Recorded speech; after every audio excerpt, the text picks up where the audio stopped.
Hello and welcome back to the World of Warcraft new and returning Player's Guide series.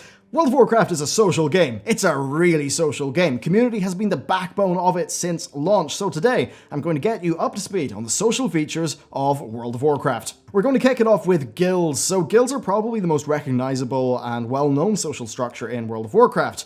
What are they? Well, broadly speaking, it's a group of players who self-organize into an organization which is called a guild. Now, often this is based around doing a certain activity in the game, such as raiding or PvP, but there are just many general social guilds where having fun and hanging out is just the main goal. Really, the types of guilds are as diverse as the ways that people play the game. Now, guilds have a guild master. This is the person who runs the guild. Guilds then have other ranks which denote a character's status. Now, that could be things like having a officer rank for players who will be helping the guild master out when it comes to managing affairs.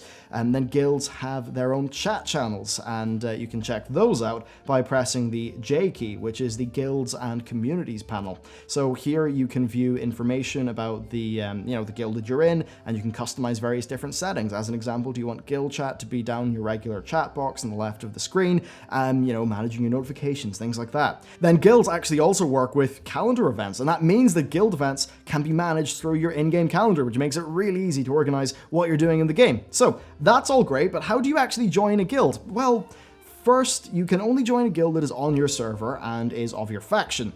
Then there are many ways to find a guild that's looking for players. Many guilds will advertise it in-game. Many will advertise it online in places such as the World of Warcraft forums or perhaps the Reddits.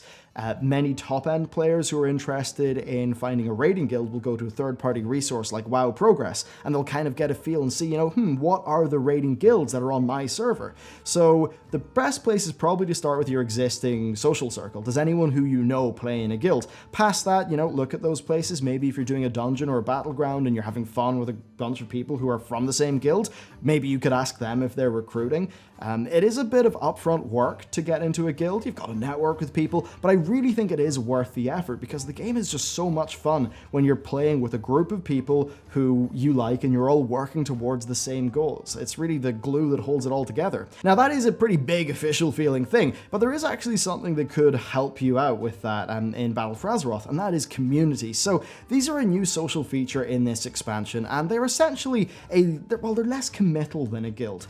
And that means that they're a great way to meet new people. So you'll find communities on the same panel that guilds are on, and at first they may seem sort of similar. They're both large groups of players. Well, they're actually a little bit different. So first, communities are cross-realm. This means that anyone in your region can join them. However, communities still are, of course, faction-specific. Now, the big difference is that you can join multiple communities at the same time. This makes them a good bit less committal than a formal guild. So I really would recommend joining some communities and hanging out with people. Now, communities tend to, again, form around interest areas. So as an example, my YouTube channel has an Alliance and a Horde community. There are then many communities based on, class, on role, on things like role-playing, or maybe PvP war mode. Again, if your friends are in communities, then maybe join up and hang out with those people. And if you start to enjoy some of the people who you're around within a community, you could see if their guild is open to recruitment. The community is also found outside of the game through conventions like Gamescom and BlizzCon, as well as real-life guild meetups. You'd actually be amazed how many real-life friendships and relationships have been made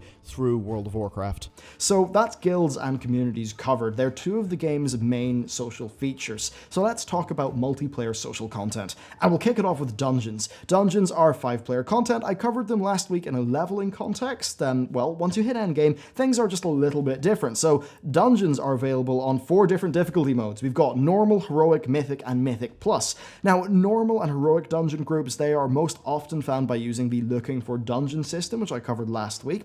Well, mythic and mythic plus are a bit different. They're a lot more difficult, and that means that they're best suited for a pre-made group of players. So this could mean assembling a group from your guild or your friend circle, or it could mean using the pre-made group finder, or group browser. So the pre-made finder is a really handy tool that lets people publicly post a group for certain bits of content. Then players who are browsing can see the various groups that are going, and they can apply to join. Now this tool lets people from different social circles who normally wouldn't see each other, it kind of lets them post their interest in a bit of content and then party up. Now I've used dungeons as an example, but these can be set up for just about anything, including achievements, legacy raids, world PvP, and much more. Next, let's move on to raids. So raids are a lot larger in scale. They range from 10 to 30 players on LFR, normal, and heroic mode, and then they are fixed to 20 players on mythic. Now raids are all about a team of players coming together to defeat a raid boss, and raiding is one of the leading activities that guilds are formed around in the game, and for PvE focused players,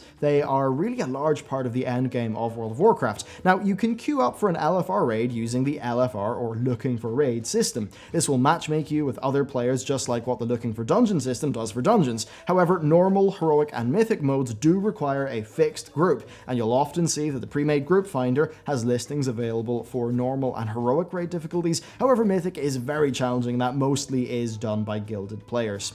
Then the same broadly goes for PvP content, where you can queue for a random battleground or a random skirmish, but for the more difficult fixed content, you will be using a pre-made group, either formed through a guild, a community, or the group browser tool. Okay, so I just talked about a bunch of larger systems and organizations, but let's just ratchet it back and talk about how you actually socialize with other people in World of Warcraft by talking to them. So, chat channels. You will see the chat window in the bottom left of the screen. Now, there's quite a lot going on there. So, white text is the /say channel. It is what happens by default when you hit the enter key, type in a message, and hit the enter key again. Whether players see that is based on their proximity to your character. So, that's just good for saying hello to someone you bump into. Now, if you see red text, then that's /yell. It can be seen in a wider radius, and it's a bit more attention grabbing. Past that, you'll often see people talking in the general chat. So if you press enter, you type in /1, then you'll be talking in the general channel. Now it is zone-wide, but it is limited to your faction. Then /2 is trade chat. This is available in major cities, and it is seen by people in all cities of your faction. So it's where you'll often see traders flogging their goods. The next type of chat is instance chat, which is accessible by typing in /I if you are in instanced content. What does that actually mean? Well, the origin of the word is a little bit technical. If you enter a dungeon, then the game creates a instance of that dungeon for you and your team to run through. So that's kind of where the name instance comes from. And if you're typing an instance chat, basically that will go out to everyone in your dungeon, raid, or PvP team. Then finally, we've got whispers. So to whisper someone, you either right-click in their character portrait or their name, and you click whisper, or you type in /W followed by a space and their character name. This will allow you to directly chat to another player of your faction, regardless of what zone you're in or where they are or what content either of you are doing. Then Battle for Azeroth also has integrated voice chat in the game. So when you join an instance group, so a dungeon, a raid, or PvP, you'll get access to voice chat for that group. You just click the pop-up to join. Then voice chat is also available for guilds and communities, and that can be accessed through the guilds and communities panel. Then the final piece of the puzzle is your friends list. Now there are two types of friends in World of Warcraft. There are Battle.net friends and World of Warcraft friends. The core difference is that a WoW friend is just a specific World of Warcraft character that you add to your friends list, while a Battle.net friend